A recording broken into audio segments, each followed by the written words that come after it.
गीता में श्री कृष्ण कहते हैं, मन के सारे राज हर किसी को बताना अनुचित है, क्योंकि कब मित्र शत्रु बन जाए ये कह नहीं सकते। यदि आप गुस्सेल और अहंकारी हैं तो आपको शत्रुओं की जरूरत नहीं। अपने आप को नष्ट करने के लिए ये दो गुण ही पर्याप्त हैं। व्यवहार ही हमारे व्यक्तित्व का आईना है। इस व्यवहार का जितना इस्तेमाल करेंगे आपकी चमक उतनी ही बढ़ती जाएगी। थकान कभी भी काम के कारण नहीं होती, बल्कि चिंता, निराशा, भय और असंतोष के कारण होती है। जैसे उबलते पानी में कभी परछाई नहीं दिखती, ठीक उसी प्रकार से परेशान मन से समाधान भी नहीं दिखते। शांत होकर देखिए, सभी समस्याओं का हल मिल जाएगा। जीवन की अधिकांश गलतियां जल्दबाजी में लिए गए फैसलों के कारण होती हैं। सोचें, विश्लेषण करें और फिर उस पर काम करें। जीवन ना तो भविष्य में है और ना ही अतीत में। जीवन तो केवल इस पल में है, अर्थात इस पल का अनुभव ही जीवन है।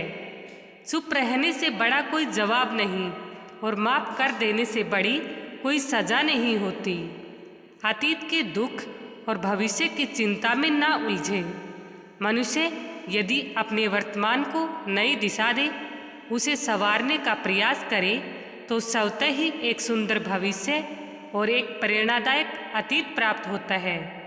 हे अर्जुन, दुख भोगने वाला तो आगे सुखी हो सकता है, लेकिन दुख देने वाला कभी सुखी नहीं हो सकता। परेशानी आने से इंसान अकेला तो हो जाता है, पर उस समय इंसान को यह जरूर पता चल जाता है कि कौन उसके साथ है।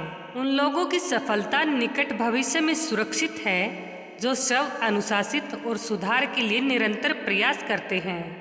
सुंदर पुष्पों तक पहुंचने के लिए कांटों से गुजरना पड़ता है। ठीक उसी प्रकार से उत्कृष्टता को प्राप्त करने के लिए बाधाओं से भी लड़ना होता है। संसार में ऐसा कोई नहीं हुआ है जो मनुष्य की आशाओं का पेट भर सके। पुरुष की आशा समुद्र के समान है, वह कभी भी नहीं भर सकती। गीता में लिखा है, जब इंसान की ज़रूरत बदल जाती है तब इंसान की बात करने का तरीका भी बदल जाता है।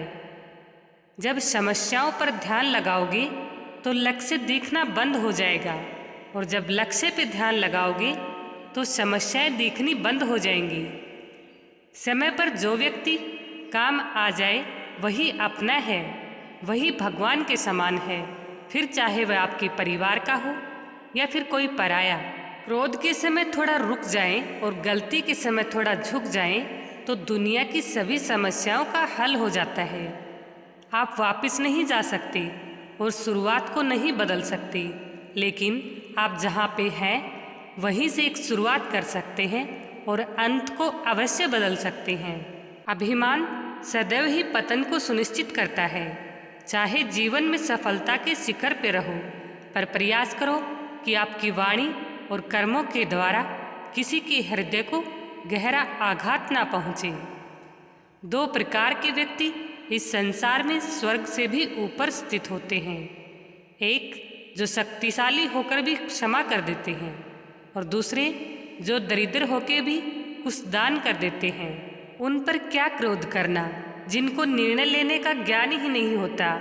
क्रोध तो उन पर किया जाता है जिनके पास निर्णय लेने का ज्ञान होते हुए भी गलत कार्य में साथ देते हैं। क्रोध उन लोगों को अधिक आता है जो मन की पीड़ा को स्पष्ट रूप से कह नहीं पाते। संतोष ही सबसे बड़ा सुख है। संतोष यदि मन में भली भांति प्रतिष्ठित हो जाए तो उससे बढ़कर संसार में कुछ भी नहीं है। कोई अगर आपके अच्छे कर्म पर संदेह करे तो कोई बात नहीं, क्योंकि संदेह सदा सोने की शुद्धता पर ही किया जाता है, कोयले की कालिक पर नहीं।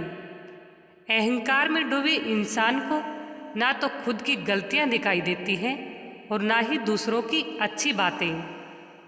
शरीर जल से पवित्र होता है, मन सत्य से और बुद्धि ज्ञान से, आत्मा धर्म से पवित्र होती है। समय कभी नहीं रुकता। आज यदि बुरा चल रहा है तो कल अवश्य ही अच्छा होगा। आप केवल निस्वार्थ भाव से कर्म करें। तू करता वही है जो तू चाहता है, होता वही है जो मैं चाहता हूँ। तू वही कर जो मैं चाहता हूँ, फिर होगा वही जो तू चाहता है। अहंकार मत कर किसी को कुछ भी देकर, क्या पता तू दे रहा है या पिछले जन्म का कर्ज चुका रहा है। इंसान अपना वो चेहरा तो खूब सजाता है जिस पर लोगों की नज़र होती है, मगर आत्मा को सजाने की कोशिश कोई नहीं करता जिस पर परमात्मा की नज़र होती है। जिंदगी में ज़्यादातर दुख इसलिए आए क्योंकि हमने उनसे आशाएं रखी जिनसे हमें नहीं रखनी चाहिए थी। साथ ही कुछ दुख तो इसलिए आए क्योंकि हमने उन लोगों पर शक किया जिन पर हमें नहीं करना चाहिए था। समय मनुष्य के बनाए गए मार्ग पर नहीं चलता, मनुष्य को समय के बनाए गए मार्ग पर चलना पड़ता है। जो यह बात समझ गया वह सुख दुख और आशा और निराशा से विचलित नहीं होता।